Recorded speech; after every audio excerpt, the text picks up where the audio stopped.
100% வாக்களிப்போம் என்ற இலக்கினை நோக்கி வாக்காளர்களிடையே விழிப்புணர்வு ஏற்படுத்திடும் பொருட்டு பேருந்து நிலையம் அருகே ராட்சத பலூனை பறக்கவிட்ட மாவட்ட தேர்தல் அலுவலர். சிவகங்கை மாவட்டம் பாராளுமன்ற பொதுத் தேர்தல் 2024 முன்னிட்டு 100% வாக்களிப்போம் என்ற இலக்கினை நோக்கி வாக்காளர்களிடையே விழிப்புணர்வு ஏற்படுத்திடும் பொருட்டு வாக்காளர்கள் எளிதில் பார்த்து அறிந்து கொள்ளும் வகையில் விழிப்புணர்வு வாசகங்கள் ஒட்டப்பட்டுள்ளன.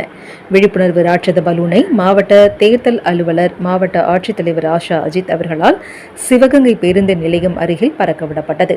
இந்நிகழ்ச்சியில் உதவி தேர்தல் நடத்தும் அலுவலர் விஜயகுமார், மாவட்ட உணவு பாதுகாப்பு அலுவலர் பிரபாவதி, மாவட்ட வழங்கல் அலுவலரின் நேர்முக உதவியாளர் மங்கையர் திலகம், இந்தியன் ஓவர்சீஸ் வங்கி மேலாளர் உட்பட பலர் கலந்து கொண்டனர்.